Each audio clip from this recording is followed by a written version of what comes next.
चलते हैं अपने टॉपिक की तरफ जो कि टाइमिंग बढ़ाने के लिए है। सबसे पहले तो मैं ये बताती चलूँ, ये प्रॉब्लम बहुत ही आम हुआ है, यानी कि लोग सेक्स करना चाहते हैं, अपने आप को रिलैक्स करना चाहते हैं।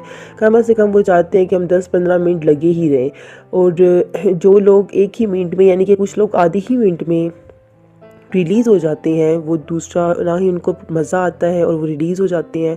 उनकी टेंशन ख़त्म नहीं होती है, बिल्कुल वो रिलैक्स नहीं होते उस तरह से।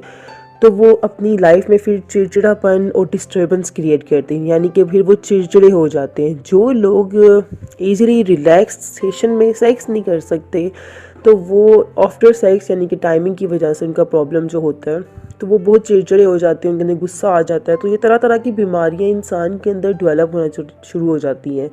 तो आप इसका ज़रूर इलाज करें, इसका हल करें।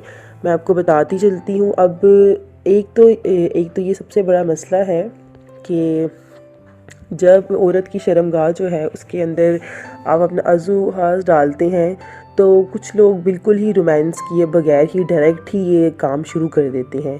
तो ऐसे नहीं करना चाहिए। इंसान को पहले अच्छे से रोमांस करना चाहिए अपने तरीके से, जैसे कि इस्लाम की शरीयत में सब कुछ है, बिल्कुल वैसे ही इंसान को सारा कुछ करना चाहिए। और उसके बाद उसको अपने अज़ू हाथ को औरत की शर्मगाह में इस तरह से डालना चाहिए कि उसको भी मज़ा आए और उस अपने आप को भी मज़ा आए।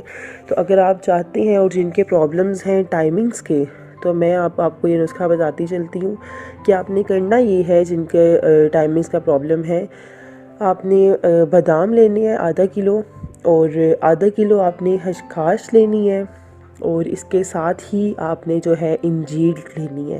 बादाम और खसखस आपने दोनों पीस कर रख लेने हैं। खसखस जो होगी वो पहले से ही पीसी हुई होगी, और बादाम आपने अच्छी तरह पीस कर दोनों को मिक्स करके रख देना है।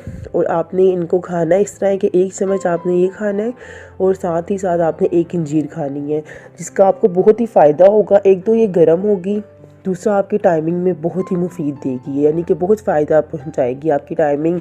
और आहिस्ता आहिस्ता होगा, ये नहीं होगा कि अगर आपने एक दिन खा लिया तो अब आपकी मेरी उसी दिन ही टाइमिंग ज़्यादा हो जाए, तो एकदम से नहीं होगा। आपको कम से कम ये 1 हफ़्ता लगातार करना पड़ेगा। यानी कि एक तो आपने डेली की रूटीन बनानी है, आपने खाना है। और दूसरा आपने जब अगर आप करने लगे हम बिस्तरी अपनी बीवी के साथ, तो आपने करना ये है कि हम बिस्तरी करने से पहले भी आपने इस चीज़ को खाना है। आपने इन दोनों को, मतलब 1 चम्मच आपने बादाम और खसखस जो पीसी होंगे वो, और फिर इसके साथ ही आपने 1 अंजीर खा लेनी है, ठीक है। उसके बाद आपने कुछ भी खाना पीना नहीं है। और आप 1 हफ़्ता करके देखें, 1 हफ़्ते के बाद इंशाल्लाह आपको अच्छे रिज़ल्ट मिलेंगे।